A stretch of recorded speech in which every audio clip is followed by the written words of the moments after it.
No momento que as pessoas estão lutando para se alimentar, no momento que a gente vê nos noticiários, nas redes sociais, as pessoas se acotovelando nas caçambas de caminhão de lixo para disputar restos de alimentos, um país com cerca de 15 milhões de pessoas que estão desempregadas, 120 milhões de pessoas em situação de insegurança alimentar e nutricional, não tem o que comer, e se tiver não é suficiente para garantir a sua nutrição diária.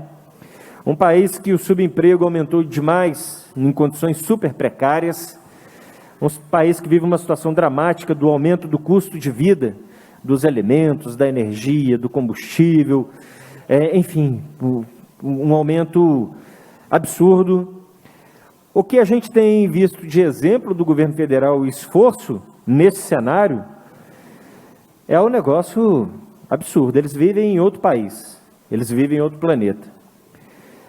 Nessa última semana, os noticiários repercutiram a viagem da comitiva do governo federal a Dubai. Uma viagem de uma comitiva, me parece cerca de 60 pessoas, inclusive o filho do presidente com a esposa, a família do filho do presidente, indo a Dubai. Ostentam, fotografias, vestidos de sheiks árabes, gastando dinheiro público nesta viagem, esta comitiva do governo, no momento que o país precisa muito enfrentar a miséria e a fome dos mais pobres. É o mesmo cenário em que o governo aumenta o aumento dos gastos com o chamado cartão corporativo. É o mesmo governo que tem disponibilidade de recursos para as compras de leite condensado, de picanha de R$ 1.700, de umas férias que gastam mais de 3 milhões de reais dos cofres públicos, mas que não tem aí a mesma energia, a mesma disposição, a sensibilidade de ajudar as pessoas a enfrentarem um momento dramático da fome que se abate sobre o nosso país. As pessoas lutam por resto de carnes nos ossos, se acotovelam nos lixos e nas caçambas de caminhões, misturam o que encontram em arroz quebrado, em feijão quebrado. Não, nós não estamos falando de Cuba, nós não estamos falando da Venezuela. Essa é a realidade hoje no Brasil.